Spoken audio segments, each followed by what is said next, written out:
Hi friends, and welcome to 1840. If you like my intros, then you're in for a treat because I'm recording a second intro that is just being appended to the episode that you're about to listen to, because this intro is being recorded post-October 7th, and the intro that I previously recorded was actually pre-October 7th. And I believe that given how much the world has changed, given how much the Jewish people has changed, I just wanted to make it clear that this episode and the introduction to the episode was actually recorded before everything turned upside down. It happens to be that it's only become more timely and the discussion has become even more important. And my discussion today with Rabbi Ammiel Hirsch, who's one of the leading figures of the Reform movement and one of the most outspoken defenders of Israel, who has been emphasizing the importance of our connection to Zionism and Israel, to the Reform movement, but really to all of the Jewish people in extraordinarily eloquent ways. And I really just wanted to add two things. First and foremost, I wanted to thank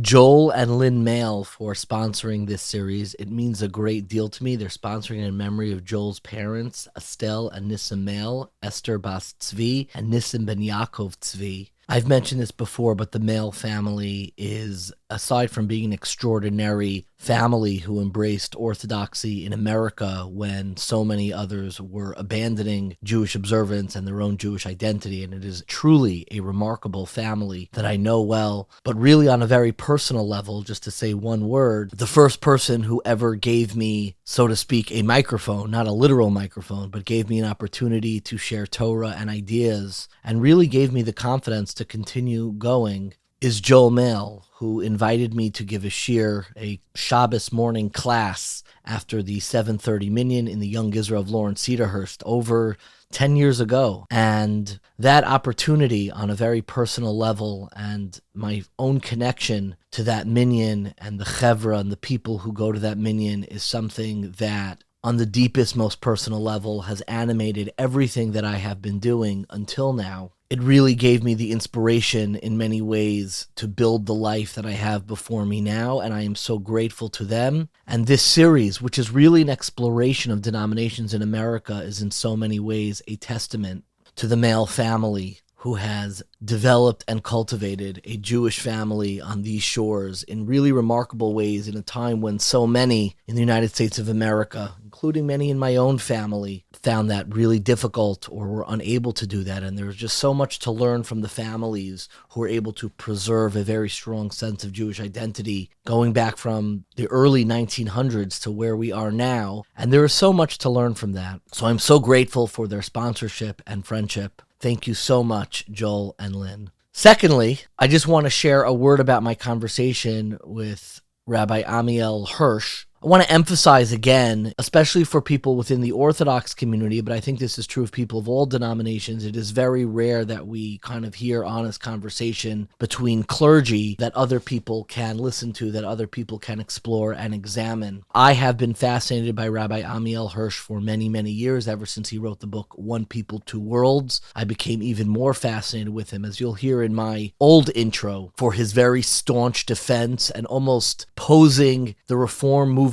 connection to Israel as an existential moment for the movement itself. And since October 7th, he has been a very articulate spokesman for American Judaism, because most American Jews are Reform Jews, about the importance of Israel. And I think more than anything, what are we trying to do with this conversation? I'm certainly not, and I know Rabbi Ammiel Hirsch is not. I'm not trying to get anyone to switch denominations. I'm not trying to get anyone to question to become Orthodox or to become Reform. I am trying to provide a candid, honest conversation to help people better understand what Judaism has been through, what the Jewish people has been through. We have spent so much time focusing on the pressure from our enemies. We have spent so much time focusing on the changing landscape of what it means to be Jewish these past several months. And the theme throughout is that being Jewish is not just about fighting our enemies and joining together to ensure the safety of the Jewish people. It is about all of that. But at the heart of it needs to be an exploration of what Judaism actually is and means, how it is practiced, how it is understood by others, to get the full understanding of what animates the Jewish people and what animates what we have been preserving all these millennia, Yiddishkeit, Judaism. And that is why I think this conversation is so important. And I want to tell our listeners that I actually followed up with Rabbi Ammiel Hirsch for a second conversation that is post October 7th that we will hopefully be releasing as well. So please stay tuned for that. And in the meantime, here is our absolutely eye-opening conversation with Rabbi Ammiel Hirsch. But first, the intro that I recorded then, which if anything has only become more relevant. Hello, and welcome to the 1840 podcast, where each month we explore a different topic balancing modern sensibilities with traditional sensitivities to give you new approaches to timeless Jewish ideas. I'm your host, David Beshefkin, and this month we're exploring Jewish denominations. This podcast is part of a larger exploration of those big, juicy Jewish ideas. So be sure to check out 1840.org, that's 18forty.org, where you can also find videos, articles, recommended readings, and weekly emails.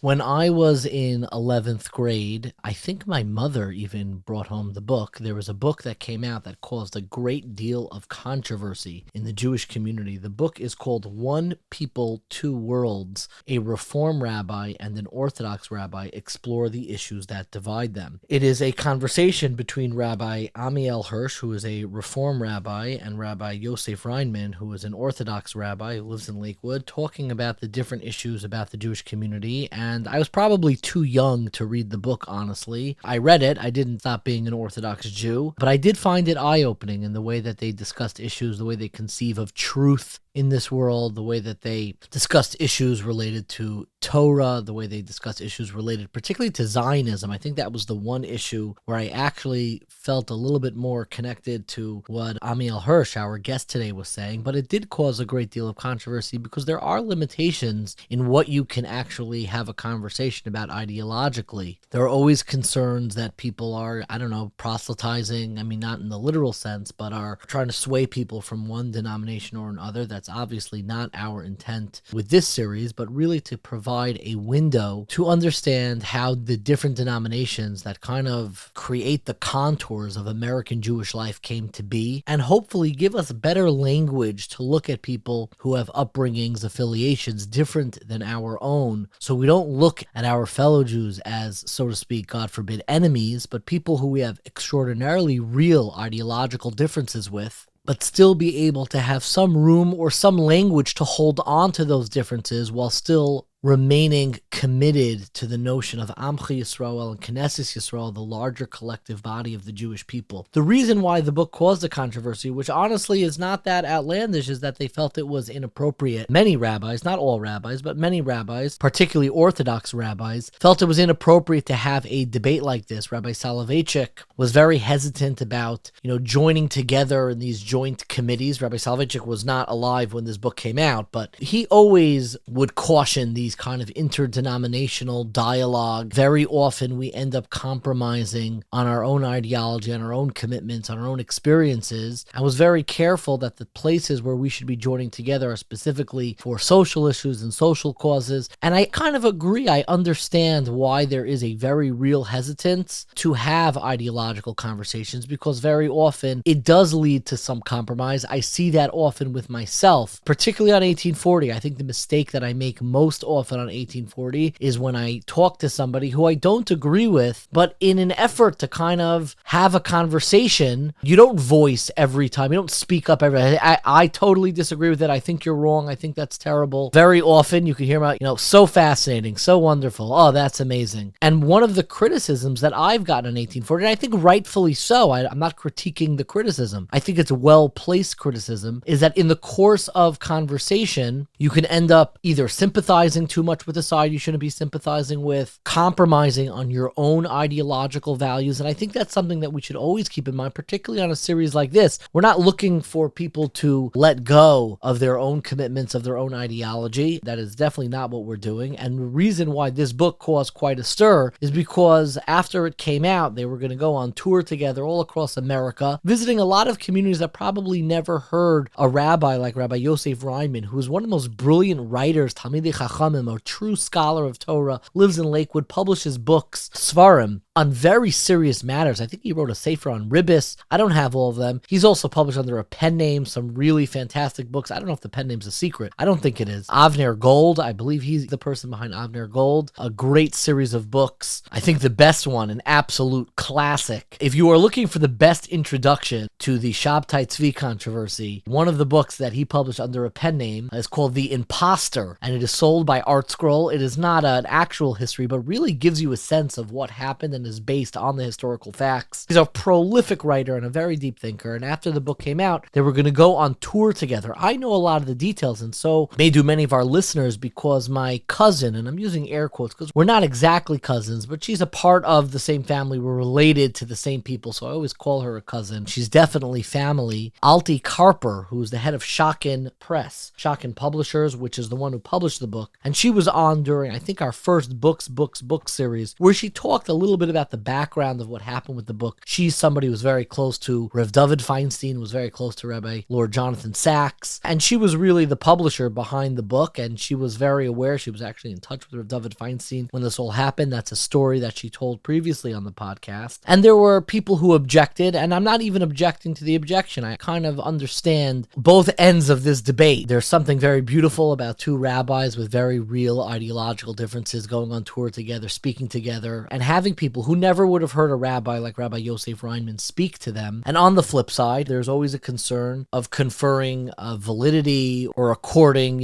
some measure of legitimacy to a rabbi who you feel that form of Judaism is not really the right approach. And that's very often a central part of what makes conversation, particularly on 1840 all the time, what makes conversation so difficult, allowing us to explore ideas, but doing it in a way that is consistently constructive, that even if we hear an idea that we may disagree with, but not according a legitimacy when that is inappropriate. That's something that we've always struggled with. It's really part of the reason why I really admired the book. I really saw both sides. They speak respectfully throughout, but their book tour got canceled and, made the press, and the press got involved. And, it's kind of a good news, bad news situation. You have a lot of people saying this was inappropriate. That's the bad news. The good news is anytime a ban is associated with books, it usually backfires and helps sales. I don't know that I ever would have read this book if it had not made headlines. I was in 11th or 12th grade, and I read it with great interest. I don't know that I would recommend it to somebody younger, because I think a lot of the arguments and a lot of the discussions could have maybe been phrased better, particularly in the discussion on Zionism. I'll be perfectly honest with you. I didn't really resonate with the, so to speak, orthodox presentation of Zionism in the book, but I did find the book eye-opening, respectful, scholarly, deep, enriching. And, a lot of people moved away from the book. A lot of rabbis, after this declaration of they shouldn't go on tour together, removed their approbation. There was actually one rabbi, and I want to call him out because it's really remarkable, and it's somebody who's really courageous in that way and is unswayed, and that is Rav David Cohen, who is a rabbi in Brooklyn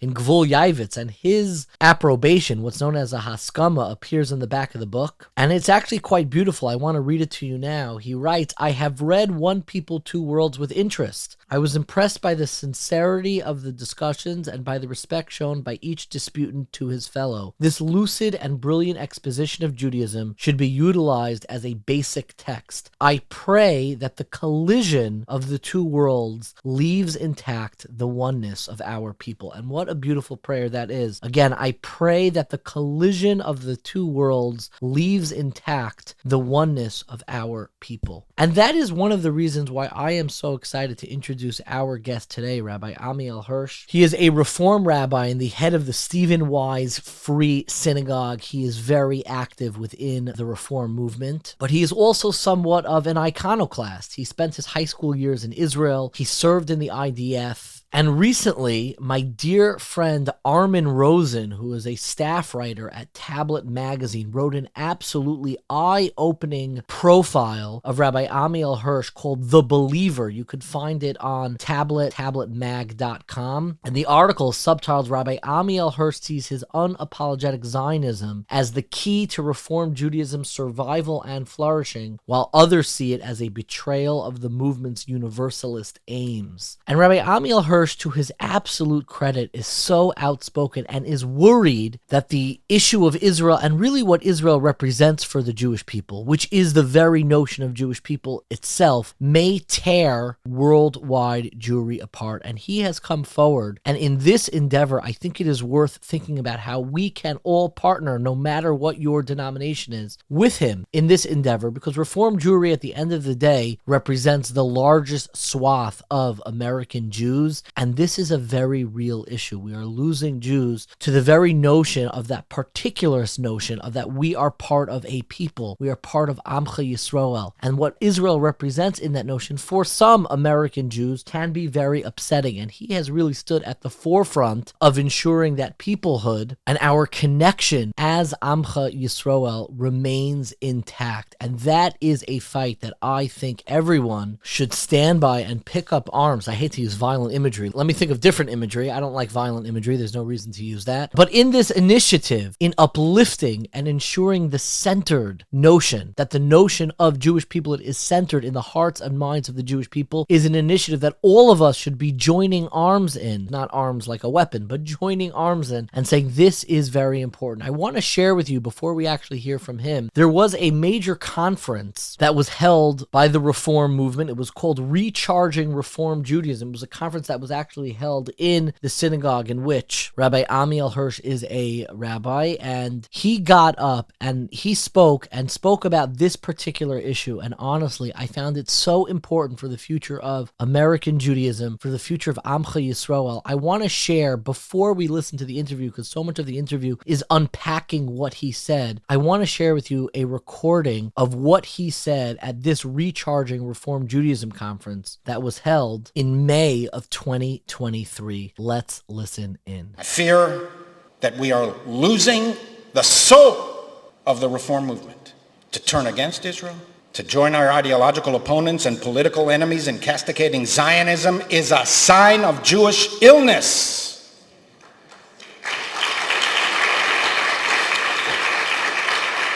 An atrophying of our intellectual and emotional commitment to our people, given the growing hostility to Israel in our circles, liberal and progressive spaces, and mindful of the increasing disdain for Jewish particularism.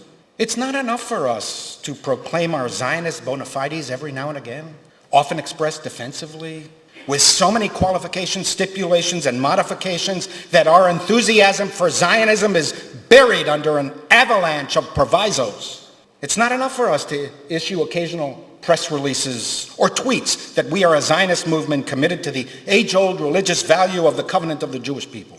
We are the leaders. We must lead. We must be proactive. And sooner or later, we will have to attend to the growing fissures in the Reform movement itself. We cannot pretend that they do not exist for the sake of a false sense of unity.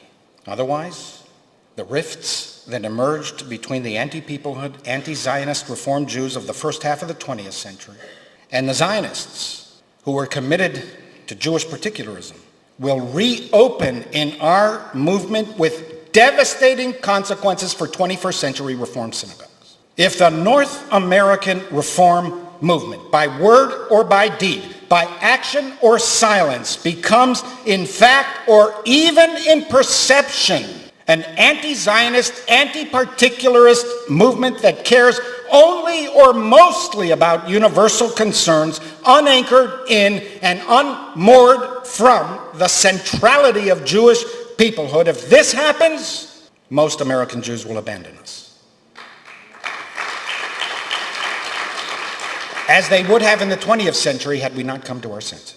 He is clearly impassioned. He is clearly moved by this. And I think this is an issue that transcends any denomination. If you pay attention to what is happening very often among young Jews, if you read the article by Armin Rosen, either The Believer, and he wrote a second article called Dissent in the Reform Ranks, Judaism's largest denomination sees growing divisions around Israel, political alignment, Jewish peoplehood, and the very future of the movement. Both of these are worth reading regardless of your affiliation, because this is is a concern not of a movement, not of a denomination. This is a concern that gets to the very heart of Amcha Yisrael itself. Are we a people? Are we still one people, even if we live, so to speak, in two different worlds? So to unpack what he was saying, why he was saying, and why this is such an important issue in the Jewish future, it is my absolute pleasure to introduce our guest today, Rabbi Ammiel Hirsch. It is a privilege to introduce somebody whose works I have known since I am a high school student. When he first published the book One People, Two Worlds, he since published a second book called The Lilac Tree, a rabbi's reflections on love, courage, and history. It is my pleasure to introduce Rabbi Ammiel Hirsch. Thank you, David. It's really good to be here. You make me feel a little bit ancient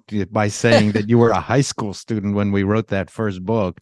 I still see myself as a high school student myself, actually, but nonetheless, I appreciate very much. Yes, and 20 years ago, which we'll talk about the book in a little bit, but don't let my hair fool you. My hair is already in post-retirement, but I'm a little bit younger than my hair would suggest. But I want to begin with a address that you gave, and you can give me the context of the address. Our listeners have already heard it because I found the audio to be so moving, where you are talking to Reform rabbinic colleagues within the Reform movement, and you make an impassioned plea for the importance of peoplehood, and in your words, you caution a disdain for particularism. We have to make sure that we do not fall into that disdain, and we are able to embrace that notion of peoplehood, even with all of its contemporary challenges. I want to begin by talking about that presentation. Can you tell me, where were you? Who were you speaking towards? And what exactly was the concern that animated you so very much? Well, those are very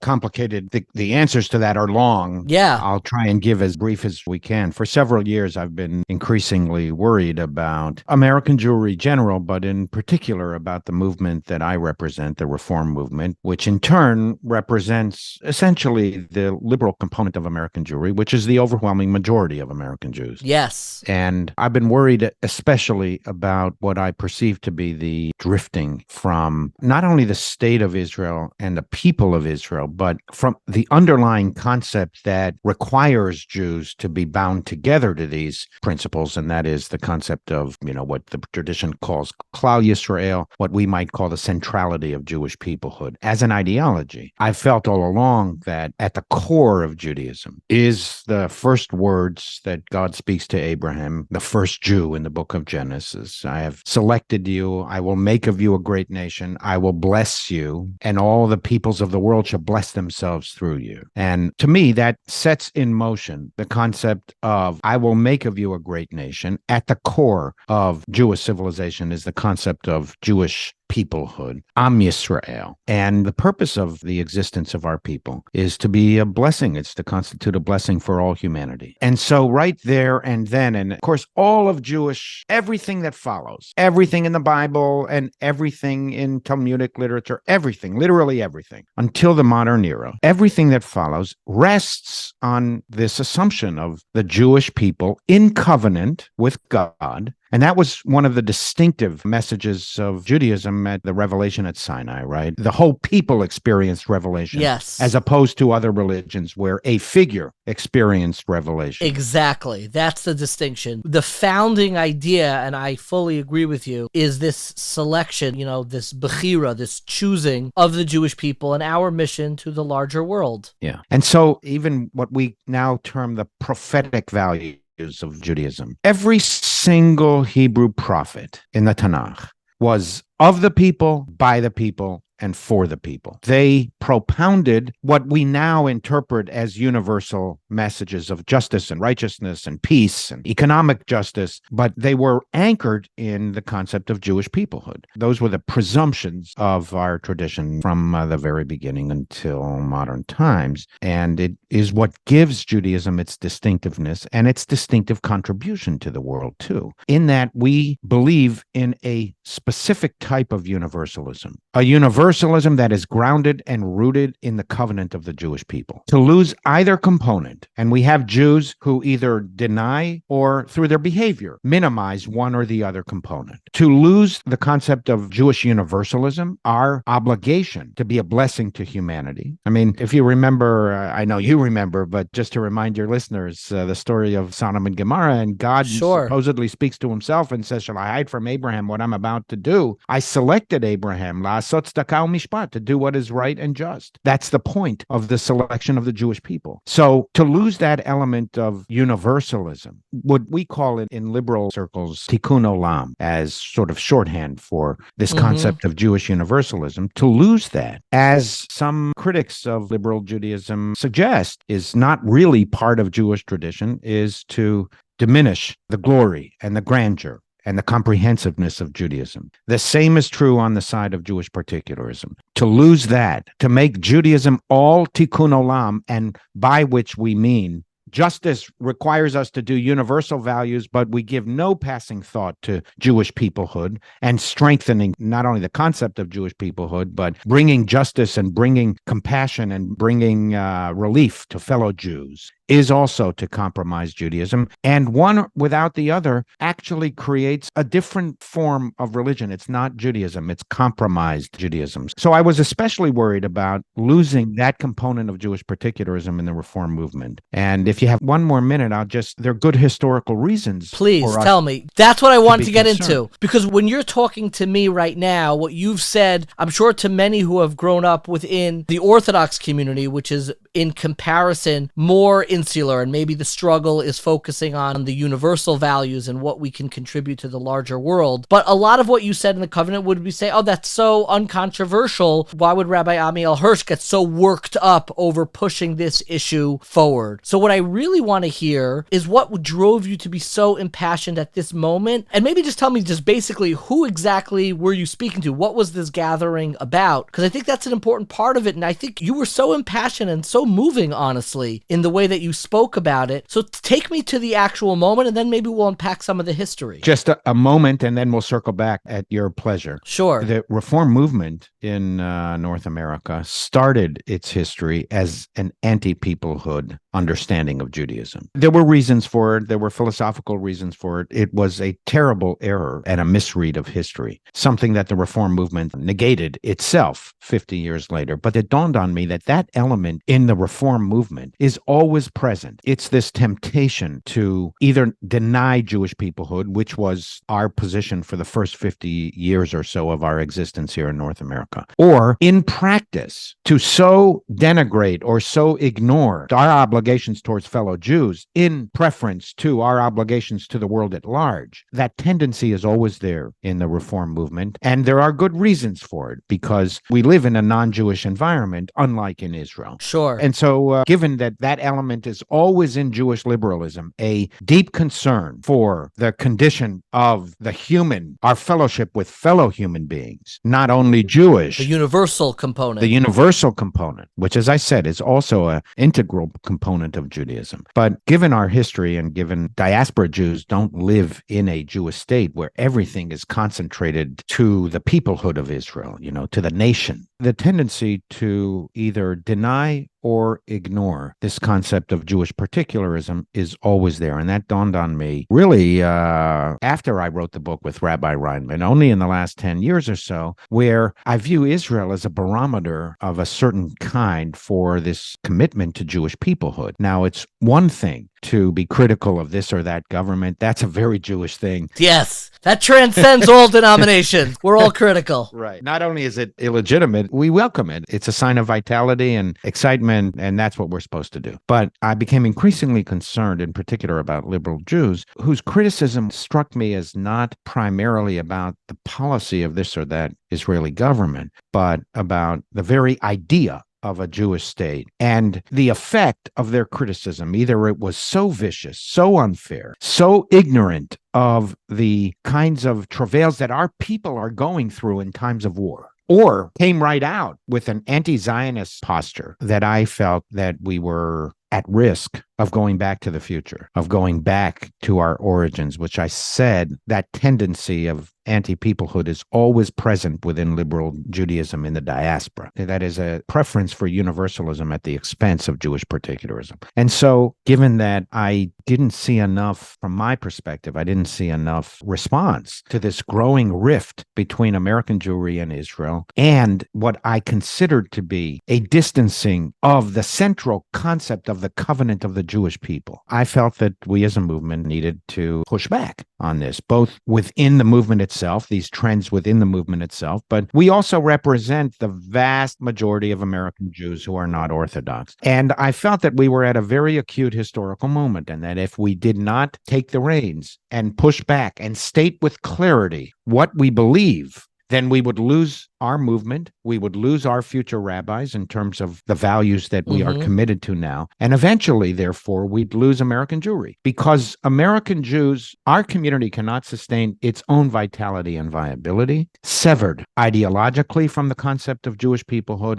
and in practice, severed from the state of Israel, where the majority of the world's Jews already live, and that will continue to grow in the years to come. So that created, in my mind, a sense of urgency. And I felt also, based on not only my intuition, but also empirical data that certain organizations have researched, that the majority of American Jews, including liberal Jews, believe what I believe. Yes. But the younger you go, the more precarious the situation is. For all these reasons, I felt that, and since it wasn't really happening any other place, I felt that we should take the reins. We should call all people who felt like we do to come together. We created a group that didn't have a formal standing anywhere, but where it was comprised of very, very prominent rabbis and very prominent lay leaders of the Reform movement. And we devised a conference. We thought that 30, 50 rabbis and maybe 10 or 20 senior lay leaders of synagogues and of our movement would attend. We thought that would be a really, really good start. And we were overwhelmed. There were over 300. There were about 330 senior leaders of the Reform movement who attended a 2-day conference. We hosted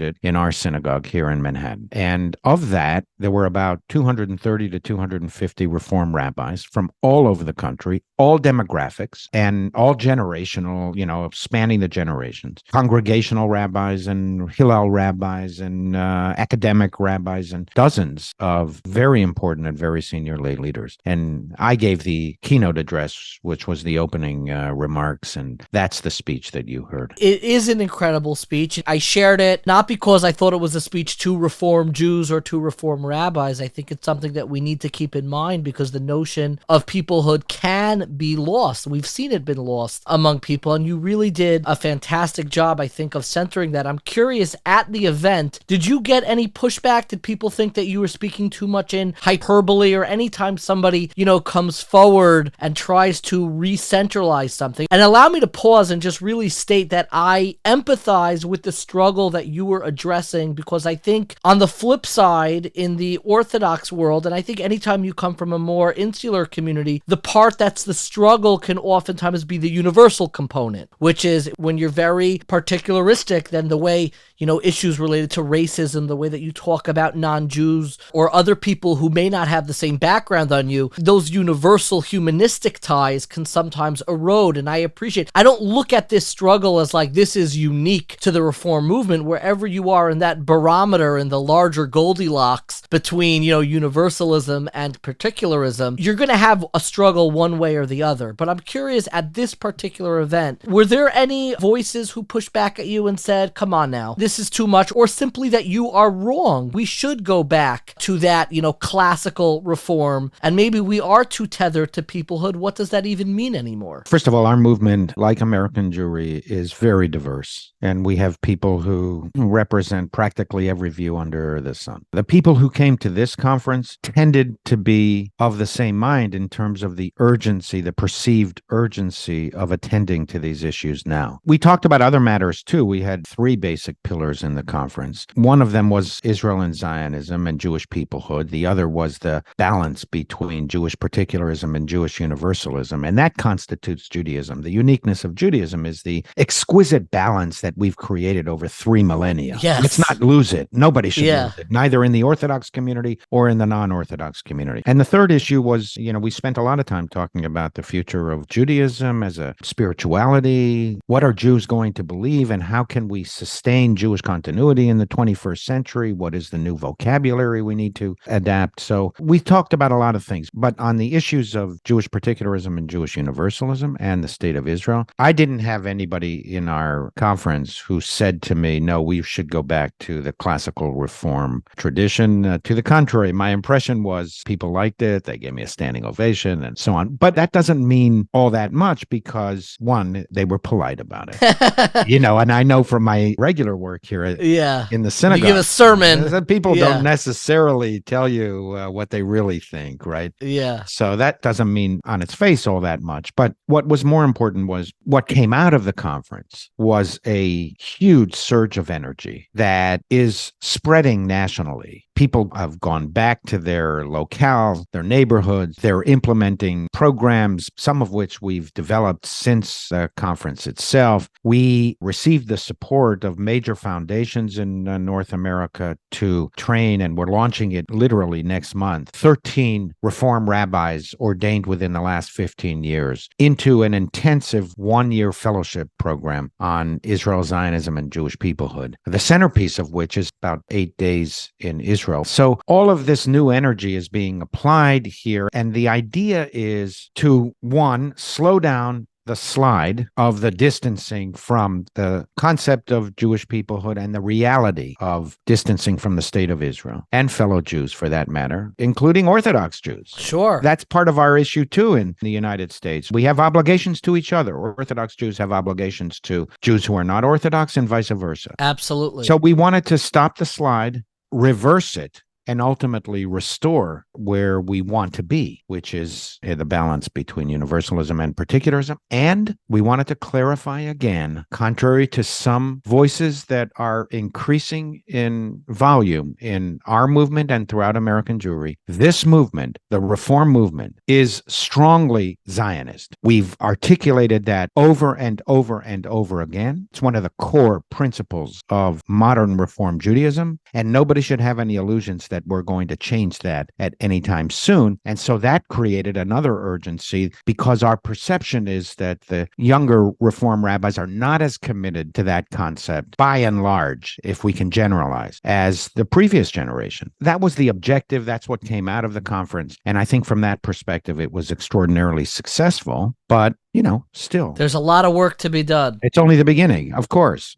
And God should give all of us strength because at least in regards to that effort, I really feel like we all stand together in bolstering and centering our collective connection to Amcha Yisrael. I was wondering, you made reference a few times, and I was wondering if you could maybe explain almost historically for our listeners. Tell me a little bit about the shift from the initial classical Reform and its relation to Jewish peoplehood and why there was a correction 50 years later and who championed that correction. In the late 19th century, most Reform Jews, we now refer to that period as classical Reform Judaism. And there was a very famous document that was passed in Pittsburgh. It was called the Pittsburgh Platform. And it established the basic tenets of what was then 19th century liberal Judaism. And at its heart was the declaration that we no longer consider ourselves a people, but a religious community, and therefore expect neither a return to Zion or a restoration of, the sacrificial systems and so on. And that was not only an expression of belief in America as a certain guarantor of the steady march of progress that was set off by European Enlightenment. It was a negation of all of Jewish history. In fact, one of the famous and most eloquent Reform rabbis who ever lived in this country, Abba Hillel Silver, this was some decades later, accused the still prevailing anti-Zionists in our movement of practicing a form of Christianized religion because his accusation was the last group of Jews that negated as a matter of ideology Jewish peoplehood were the followers of Paul. But it was an expression of absolute commitment in the Enlightenment and Enlightenment values to solve the Jewish problem. The Jewish problem being anti-Semitism and Jews being marginalized and not absorbed and not incorporated in society at large. And here we had a country whose founding ethos was, we embrace everybody who embraces the American idea. This country will never, and it never did, practice state-sponsored anti-Semitism like European countries. Sure. With one exception, but yeah. There was one incident with General Grant, I think it was the only time there was like... and which he later regretted his entire Yeah, we life. can put that aside. I just know there's going to be one listener who's like, what about that incident? Good. And to send letters, so I snuck that in there. You could look that up. There's a book by Jonathan Sarna about it. But continue. I'm sorry I cut you off. That's right. We don't want any letters now coming from anybody. But by and large, this country has been loyal. Yes. And George Washington wrote a very famous letter to the Jewish community where he said, all this country asks for is that you be loyal citizens, and it will embrace people of all faiths and religion. If anything, the struggle of America was the embrace, meaning now that we have this universal embrace, what now with our particularism, which is still a complicated question for the wide majority of American Jews. That's correct. The gift of freedom. But the power of what you just said really only dawned on me personally, just in the last 10 years or so, because I felt that we had left that period of reform history in history, and it would never return because it was completely discredited. They had a slogan which they used repeatedly and often, especially in polemical debate against people who pushed back against this abandonment of the concept of Jewish peoplehood, which were very few in the first couple of decades in our movement. Who were the key people who pushed back? And then tell me the slogan. The slogan that encapsulated the center of the Pittsburgh platform, the negation of Jewish peoplehood, was America is our Zion and Charleston is our Jerusalem. There was a big Jewish community in Charleston. Sure. And it showed you, on the one hand, the sheer, overwhelming romantic patriotism and gratitude that these Jewish leaders felt in America. Sure. It was not all negative. There was a lot of very positive. I mean, that's kind of the irony here of all this, because those classical reform rabbis and leaders, they weren't anti-nationalists. They were nationalists of every stripe. They were the strongest American nationalists. The only nationalism they didn't like was Jewish nationalism. And so the Pittsburgh platform really was, in retrospect, was a hugely significant historical document, because it was the first attempt to try and establish what vision for the Jewish community, for the Jewish people, and for Judaism. What is the vision of American Jewry in the United States? And it expressed this overwhelming optimism in the steady march of progress set off by the emancipation, by the principles of European Enlightenment. But not only was it a complete misread of Judaism, it was a complete misread of history. It was an unwarranted faith in the steady progress of human civilization, and that America and European Enlightenment represented the pinnacle of progress, so much so that it would constitute the solution to the Jewish problem. All one had to do within decades, all one had to do is open the paper or look out the window or listen to the radio, and you would know that the Enlightenment was not the solution to the Jewish problem. And in fact, within 30 some odd years, it was the pinnacle of European Enlightenment, Germany itself, which arguably was the highest form of the Enlightenment and the pinnacle of human civilization, that decimated Judaism, right? And so that whole philosophy was entirely, completely discredited, this unwarranted optimism in the steady progress of man. Who do you think deserves the credit within the reform movement for first recognizing the mistake of the abandonment of Jewish peoplehood as articulated in the Pittsburgh platform? Who do you think led the charge 50 years later? You keep saying 50 years. Who were the key figures or people who really restored that at the heart of the movement? I think the most prominent early voice was the rabbi that established this synagogue that I am one of his successors, Rabbi Stephen Wise, who already by the Second World Zionist Congress in Basel attended and pronounced that he was a Zionist and he believed in Jewish peoplehood, so much so that he set up a competing seminary called the Jewish Institute of Religion, because he was just so vociferously against the positions of the Hebrew Union College, which was the central, and still is, the central Reform Rabbinical Seminary in North America, because it too was firmly anti-peoplehood and anti-Zionist, so much so so that they forbade the teaching of modern Hebrew, because they considered it an insidious way of bringing Zionism. There were some Zionist faculty members even early on at the HUC, and they had huge fights there because even through the teaching of modern Hebrew, the leadership of the HUC felt that this was an insidious way to bring in Zionism and the concept of Jewish people. So first and foremost, it was the generation of Stephen Wise, and then, as I mentioned, Rabbi Hillel Silver. There was a very prominent rabbi in Cleveland called Barnett Brickner. And so this small group at first were really the heroes that began to push back against this concept ideologically. Then when the Zionist movement began to gather steam, they became America's most prominent Zionists. It was Rabbi Hillel Silver who spoke at the UN on behalf of Israel. Think of that, with all of the criticism that I voiced about the origins of our movement, the two spokespeople for American Jewry on the question of Zionism in the years before the creation of the state was Stephen Wise, who was the leader of American Jewry generally, and was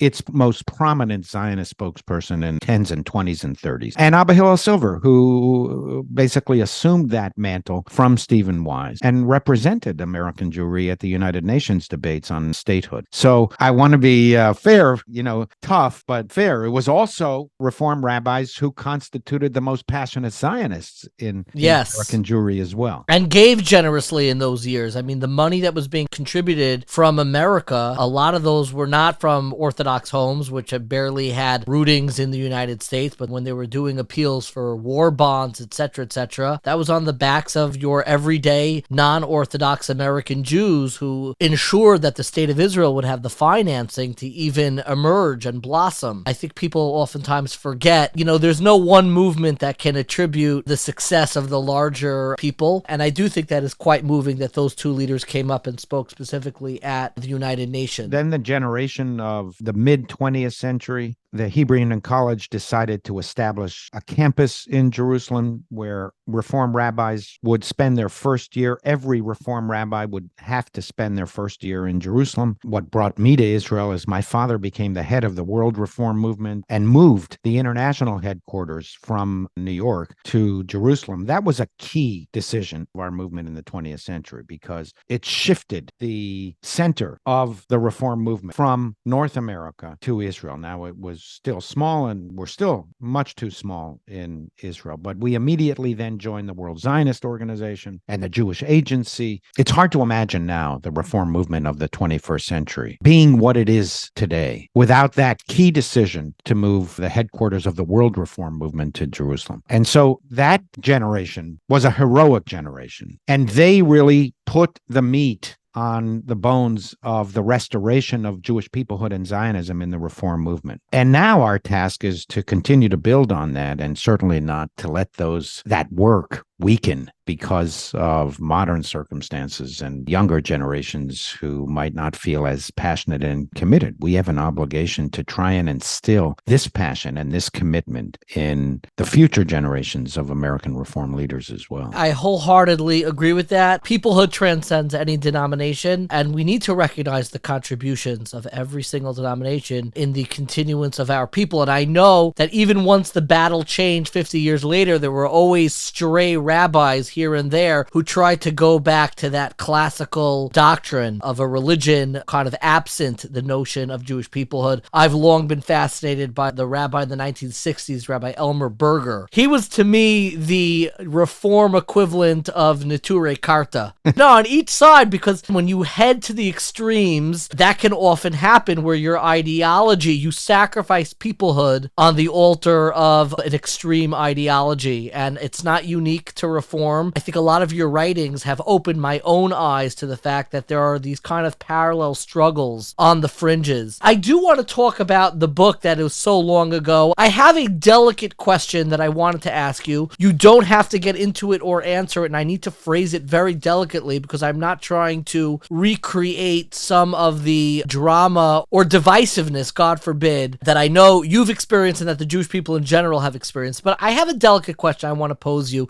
that that relates to Jewish peoplehood. One of the biggest struggles that we have as it relates to Israel, and it's also honestly a struggle in America, is the overwhelming kind of looming question of who is a Jew. And, there was an embrace within the Reform movement and also some other Orthodox movements to count patrilineal descent. And my question is, I don't want to debate who's right. That's not what I'm here to do. And I'm not trying to convince you one way or the other. I almost want to hear from your eyes, what do you hope, how do you hope that Jews within the Orthodox community, who our interpretation of halacha does not allow for patrilineal descent, how does you as a Reform rabbi hope that those within the Orthodox community would look towards those who only have patrilineal descent? We have a lot of experience about that. We have a lot of congregants who, for one reason or another, move to fellow Orthodox synagogues, even here in the city. And there are solutions for the patrilineal issue from an Orthodox perspective, which I can go into in some detail if you're interested. But I would just say this about patrilineality. In North America, the concept is not accepted by some Reform communities outside of North America. Okay. But in North America, it's a fact. It's just a fact. It's not going away. Some of the best Jews, really, some of our best Jews, not only best Reform Jews, some of the best, most committed, most religious, the deepest believers of American Jewry are children of patrilineal descent.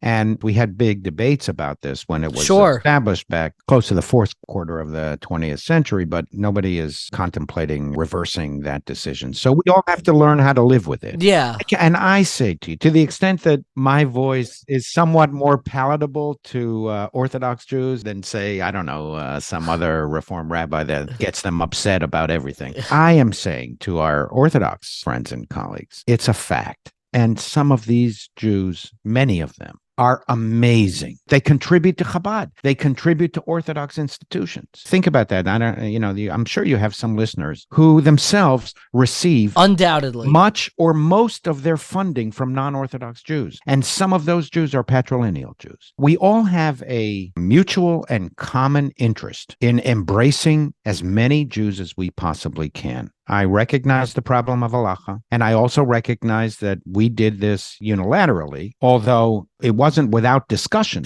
with the Orthodox community. But nonetheless, we are where we are now, and we all have an interest in embracing the broadest possible numbers, the biggest possible numbers of Jews. I mean, after all, it's not like there are so many hundreds of millions of us.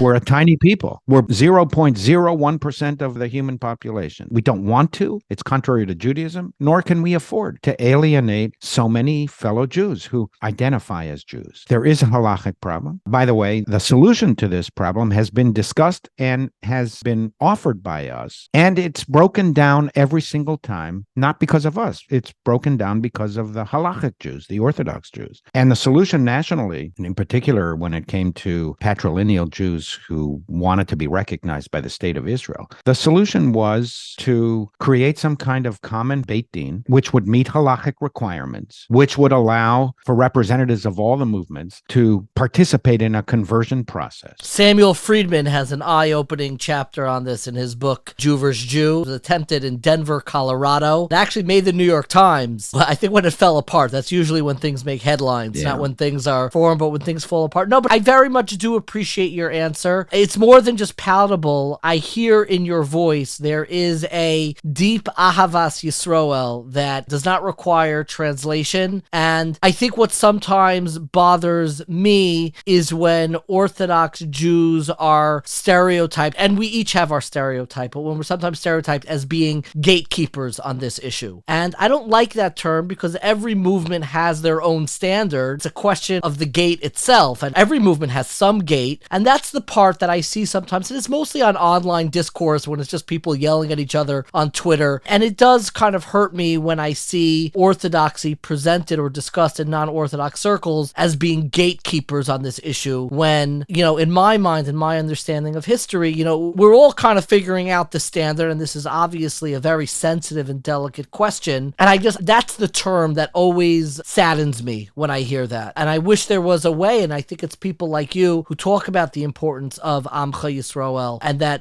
mutual recognition and importance of our collective interests that help avoid it as an us versus them question. I do believe there is a way. Look, I've dealt with this with respect to congregants here in my own congregation. We've had congregants who either converted through Reform auspices, which is also not recognized by almost all Orthodox rabbis wherever they live, or are patrilineal Jews. And for some reason or another, they fell in love with somebody who was a member of an Orthodox synagogue here, or they wanted to join. They became more observant, and they wanted to join an Orthodox community. I'm in constant contact with Orthodox colleagues, and we call them. I tell them what the story is, what the situation is. And by and large, if they're prepared to accept these Jews, they undergo a process of conversion. It's an Orthodox halachic conversion. And that's the solution. And that's a good solution. But there's often a halachic way if there's a halachic will. I appreciate that. I want to turn to your book. It's been 20 years. You have two books, but I really want to focus on One People, Two Worlds because it's so important. Again, you have a book called The Lilac Tree, a rabbi's reflections on love, courage, and history, which is so beautiful. You wrote it during COVID. It's been 20 years since you published the book that really made waves throughout the Jewish community, One People, Two Worlds. You co-wrote it with Rabbi Yosef Reinman, who lives in Lakewood. And my first question, it's been 20 years since the book was published. Do you think that communication and dialogue that you had, even, dare I say, the friendship between you and Rabbi Reinman, have things gotten better or worse for the American Jewish community? I haven't perceived them getting better. They're efforts and examples of dialogue between the movements all the time, every day. I'm an officer on the New York Board of Rabbis, and we have hundreds of rabbis from all the movements who participate in leadership, fellow officers. We see each other all the time. From time to time, we study together. So that happens, but I don't see any improvement either on a local or on a national level. And I would venture to say that, you that book, One People, Two Worlds. Here, too, this was an example. Rabbi Reinman is a very close friend of mine. I think we're lifelong friends. Are you still in touch? All the time. I saw him right before the holidays. And I write to him. He writes to me from time. He sends me his Sefarim. He's a very special person. Yes, and I recommend them, by the way. Look them up. They'll stand the test of time. 100 years from now, they'll still be studying his Sefarim. But I can say here, too, it's what I said before about, we're pluralists. The entire non-Orthodox part of American Jewry, which is about 85 to 90% of American Jews. We're pluralists. We do not have any problem, neither by our emotional or intellectual disposition or by the obligations we perceive that Judaism imposes on us to have dialogue. That comes from the Orthodox side, from the halachic side. And so, if you recall the aftermath of the book, I very much recall. There was a psak halacha. I kind of anticipated it. I anticipated it more than Rabbi Reinman, I think. You did. You saw this coming a little bit. Oh, I definitely, because I was dealing daily with certain aspects of the Orthodox and in particular the Haredi community. Some in the United States, but mostly in Israel. And so I knew the general mindset and approach to halachic matters from the Haredi community especially, and they're the ones empowered in Israel. Plus, there was a public dimension to this as well. It wasn't two people sitting down in a room and studying Daf Gemara. And so I was not surprised. In fact, I was surprised that we actually had the book published. I said to him when we started, look, I'm delighted to do this. I believe it in philosophically, and it's interesting to me, and I have so much to learn from you. But you do realize that this book will never be published. He said, no, I've got it all handled and taken care of. And, okay, fine. I wanted to do it anyway. But the restriction on his participation didn't come from the pluralist side. Yeah. It didn't come from me. It didn't come from any of us. Yeah. It came from the Orthodox side. Yeah. This book, if somebody wants to engage in the sentiment and the atmosphere and the intellectual competition that is articulated and embodied in this book, this is is the book to get because there ain't going to be another book. Yeah. You can't publish. We wouldn't be able to publish a book like this now. So if you ask, have things improved over the last 20 years? From that perspective, of course not. It is a remarkable book. And I do want to, mention that there are not just Orthodox rabbis, but extraordinarily prominent Orthodox rabbis, specifically Rav David Cohen, who lives in Brooklyn, has an approbation that is on the back cover of the book. And I know that the publisher, my dear cousin and former 1840 guest, Alti Karper, was the one who kind of brought it together. And she gave us some background when she was on, and listeners can check out that episode. I'm curious from your standpoint, Rabbi Ryman went through something very personal to hear, his name kind of in headlines and in newspaper articles, which is not something anybody wants, even though it probably did ultimately good thing for the sale of a book. If you ever want to get your book bought, the best thing to do is to get it banned. I'm still hoping somebody's going to ban my books, though I'm sure somebody's around the corner. But I'm curious for you, how did you make sure that this experience did not erode your faith in Jewish peoplehood? How did it make sure that you, with all of your commitments, with all of the Jews who you represent, and you see that, a book like this can cause a stir, how do you make sure that you don't descend into cynicism and start looking at Orthodox Jews through kind of like very negative eyes? I remember what you put me through. I remember what this felt like. How did you make sure that you did not become a cynical person, a cynical Jew, following the experiences of this book? Unless you did. I am not a cynical person. I take ideas seriously, and I don't get offended either. I didn't take it personally. I expected this reaction in the Orthodox community. My surprise was that the book was published in the first place, so that when it did materialize, first of all, I didn't take it personally. Some of the rationalizations of why the book tour shouldn't continue and the book shouldn't be purchased, it was very colorful language, kind of like, if I'm paraphrasing, but something like, light cannot coexist with darkness and falsity cannot coexist with truth. And I even asked Rabbi Ryman, I assume that they mean darkness to me and not to you, right? Yeah. But I didn't take it personally, and that's the way it is. To the extent that this book perhaps made a modest effort, Rabbi Ryman very strongly wanted to reach Jews who he felt otherwise would not be accessible to him. They wouldn't pick up anything that he wrote if he didn't convey it in this format through me. I thought that was a completely reasonable assumption, and he felt that Judaism is such a beautiful set of principles and belief and faith that Jews who are not Orthodox should also have the opportunity to learn from a great master of halacha like Rabbi Ryman. I thought that was a beautiful motivation. Noble. And I embraced it. And if in fact he persuaded some people who would otherwise have not been exposed to his views, that's a net gain for the Jewish people. So I don't take any of this personally, but I will tell you this. I don't know if you know this, but already back then, even back then, when we got the book reports, we got the sale numbers divided by zip codes. They were organized by zip codes, because the book publishers wanted to know where these books were selling better and where they weren't selling so much. The zip codes where this book was most popular were Orthodox zip codes. I know that for a fact. And then we started to get reports from booksellers, Orthodox booksellers, who told us that they would sell these books, but the customers would walk out with the books in brown paper bags.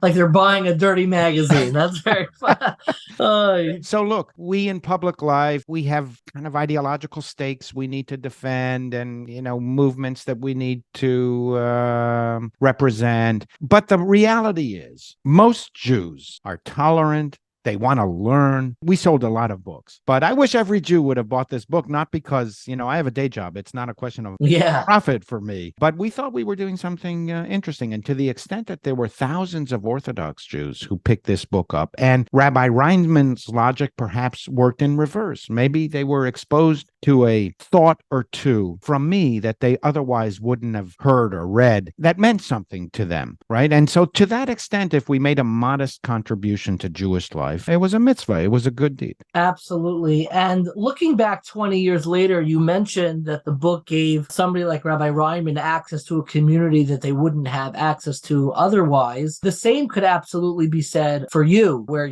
people who would have never have walked into or would never walk into your synagogue were suddenly engaging with your ideas. And I wonder, 20 years later, if you had a message to that audience who isn't normally engaging with your thought and with your ideas, and assuming, we're not proselytizing to get people to join our movement as if it is a game, but what is the message that you would want somebody to hear who wouldn't otherwise be exposed to your thought and ideas? We are an Am Olam, an ancient people that has historic contributions to the world and to modern life. And we are a small people. We need each other. We need each other ideologically, because at the core of Judaism is the concept that we are all covenanted one with the other. And Kol Yisrael Arevin Ze Ba'Ze. All Jews are responsible one for the other. Therefore, so we're bound to each other ideologically, religiously, and communally. And we have to work hard to tolerate our differences and to be as embracing as possible. As you said, everybody has red lines, where if you go beyond the red lines, then you're not, by definition, part of the group. But those lines should be as flexible as possible, as broad as possible. And we have to work hard to embrace each other, even when we know that we disagree.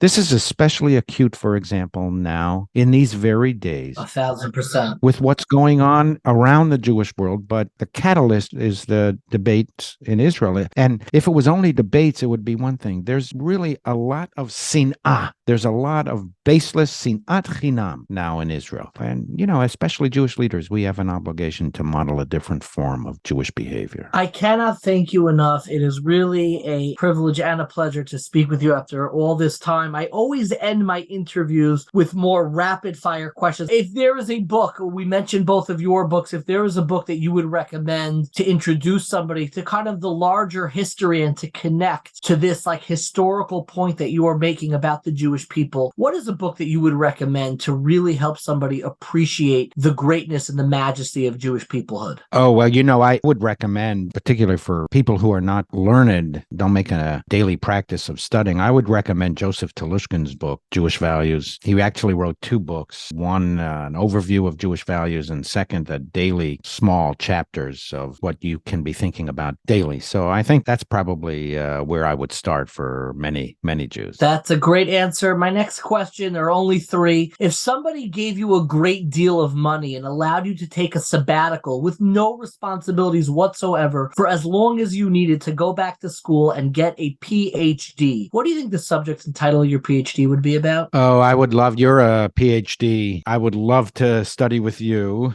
I often fantasize about this. This is not a rapid response. I'm sorry about that. But one of the challenges of the congregational rabbinate is we just don't have enough time to study. And that's really a huge challenge, because if nothing comes in, nothing can come out. We know this. Jewish study is a lifelong process. And no matter how much I try to set aside time, I never feel I have enough time to study. So I often fantasize about taking a sabbatical. I never actually got around to taking a sabbatical. Every year, our leadership tells me, go, take the sabbatical. And, it's just my personality.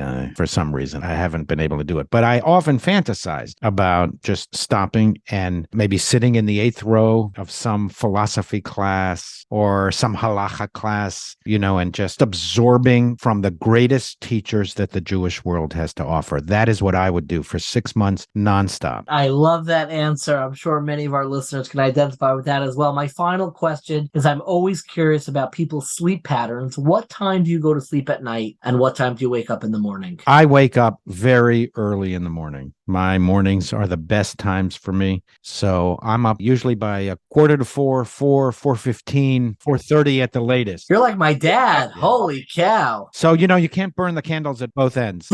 Usually I'm in bed by 9:30, and usually I'm asleep by 10. Rabbi Ammiel Hirsch, I cannot thank you enough for your time, for your wisdom, and most of all, for really being a defender and one of our great articulate voices about the importance of Amcha Yisrael and Avas Yisrael. Thank you so much for joining me today. Oh, it's been a pleasure. Thank you for having me. I want to make one postscript because it's a question that has come up that people have presented and posed to me. We have a very diverse set of listeners. We have listeners who are Hasidic, who are Yeshivish, who are Orthodox, who are non-Orthodox, who are unaffiliated, or have no affiliation whatsoever. And a question that comes up from some of our listeners is, why do I call non-Orthodox Rabbi rabbi. That is something that I've been doing from the very beginning. I actually asked the question. It's always been my practice, but I wanted to make sure that that was in fact correct. Some people may be offended by the very question. I hope you are not. I certainly wouldn't have asked the question if I thought it was offensive in any way. There are very real ideological divides, and it shouldn't come as any surprise that I don't daven in non-Orthodox synagogues. I don't harbor any animus to non-Orthodox Jews or even non-Orthodox rabbis, but my practice and the way that I conceive of communal prayer is not something that I do in a non-Orthodox synagogue. And we sometimes get emails, letters, or people will come up to me. I one time had a phone call about this, and I did want to surface it. It's not such a clear-cut question, but the concern, of course, is that you are according legitimacy as a purveyor of Judaism to a non-Orthodox rabbi, and if you are Orthodox, that is not an expression of Judaism that you agree with. And I understand that I have very real ideological differences with movements outside of Orthodoxy, so why in fact do I call non-Orthodox rabbis rabbi? I can respect them, I can be nice, I can talk to them, but why do I always accord the title rabbi? There's a lot of literature on this, and you can read it. There are people who have written on this. My dear friend Gil Student has an article called Who Can Be Called a Rabbi, which he published on his website called TorahMusings.com, where he has some approach. He doesn't come out with a very hard and fast conclusion. He basically weighs out both sides, but it's something that I felt was appropriate to surface given the diversity, which I am so proud and grateful of on 1840, the diversity of our listenership. And I hope I don't alienate anybody by surfacing the question, and I certainly hope I don't alienate anybody by providing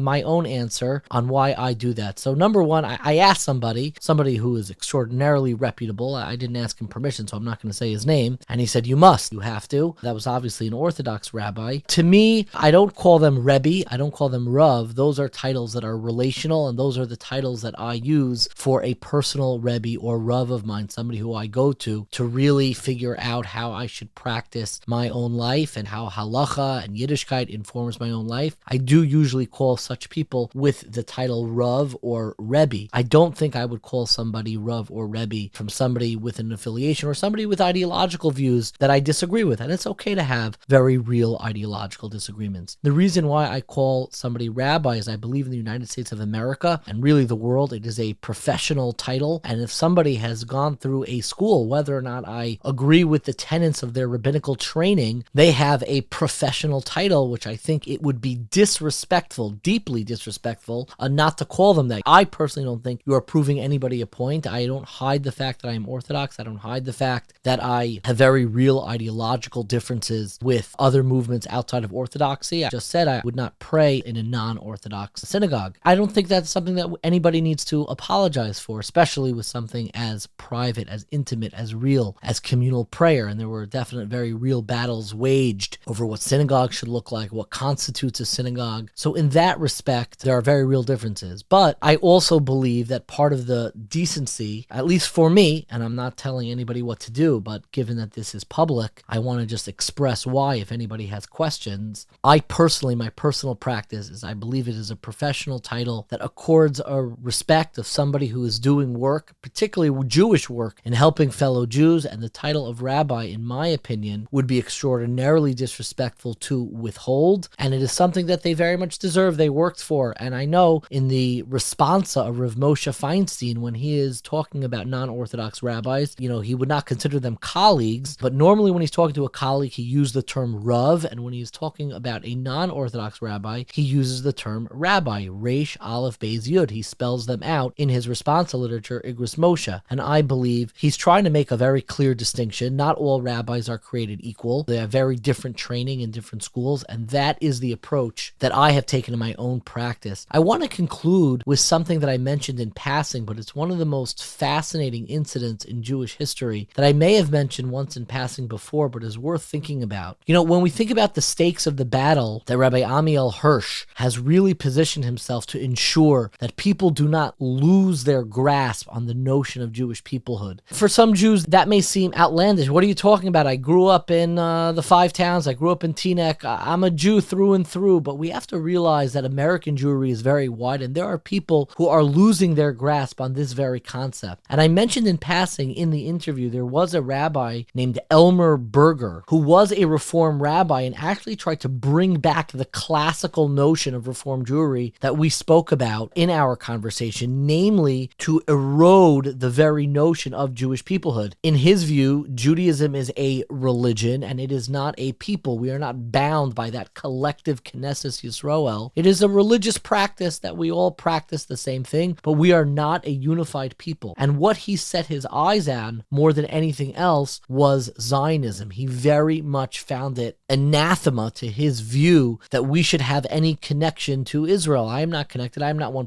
I'm no less connected to Israel in this Elmer Berger's view than I am to any other country. He felt and was quite active. He advocated both politically and communally and organizationally against this very notion that we are a people, and the step that came after that animated his anti-Zionist views. There are a lot of reasons why somebody can be an anti-Zionist, but what animated his particular anti-Zionism was not necessarily a critique of the government. It was not necessarily concerns related to eschatology and how the end is going to come, like we've seen with other, let's say a Hasidic stance. The Satmar Rav felt that we shouldn't hasten the end, we shouldn't hasten the redemption. But those brands of anti-Zionism, particularly the Satmar Rav, his love of the Jewish people, I believe, was unimpeachable. It did not erode his notion of Jewish peoplehood. Yet this Elmer Berger, the fact that he did not believe in Jewish peoplehood is what led him to be a very rabid anti-Zionist. And you can read a little bit about his anti-Zionism. There's a book written about him called Rabbi Outcast, Elmer Berger and American Jewish Anti-Zionism. Why am I recommending this? Why am I even talking about him? Is because I think this problem, as Ammiel Hirsch mentioned in our interview, is rearing its head once again today. There are a lot of young Jews who feel very disenfranchised, not just from Israel, but from the very notion that we are bound together as a people in a covenant. And that is a very dangerous thing. And I think each of us have work to do in this area. We can each stay with our affiliations and our denominations, but we need to know what the stakes are. I mean, Elmer Berger literally sent a letter to the State Department where he asked a member of the State Department named Philip Talbot, who was the Assistant Secretary of State of the United States Department of State, and he asked him and he said, we need to erode, I want you to know that we don't have this concept of Jewish peoplehood, and he came out against any connection that the American people should have with the State of Israel. And a very interesting footnote to this story, there was actually a very young law student who actually responded in a 47-page paper, who responded to these concerns and wanted to make sure that the notion, the concept of Jewish peoplehood can remain intact. And that young emerging lawyer is actually Abraham H. Foxman. Abe Foxman from the ADL, when he was very young, wrote a paper called The Jewish People Concept in International Law. It is 47 pages. It's on a typewriter. I have it in front of me right now. But what he was ensuring was the fact that there can be a concept of a Jewish people in international law. And I think anybody who dismisses and says,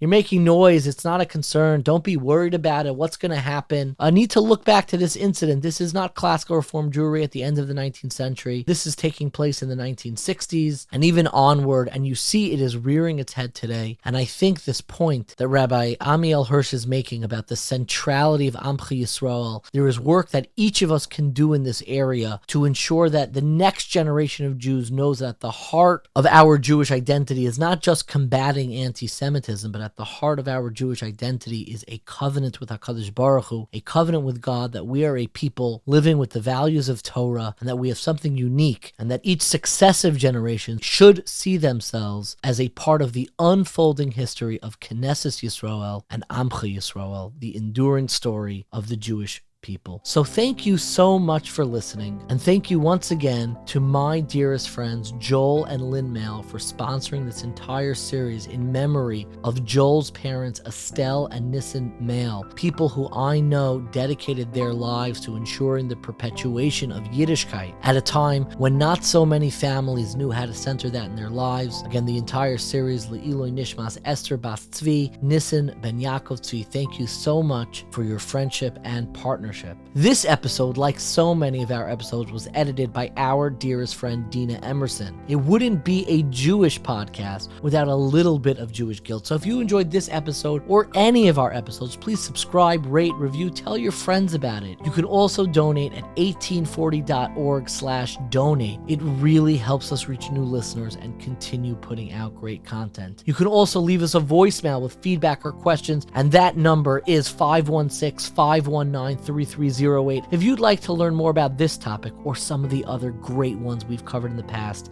be sure to check out 1840.org. That's the number 18, followed by the word 40, FORTY.org. 1840.org, where you can also find videos, articles, recommended readings, and weekly emails. Thank you so much for listening, and stay curious, my friends. Shomer Yisrael, Shemor She'eretz Yisrael, V'al Yovad Yisrael, Omrim Shema Yisrael, Shomer Yisrael, Shemor She'eretz Yisrael,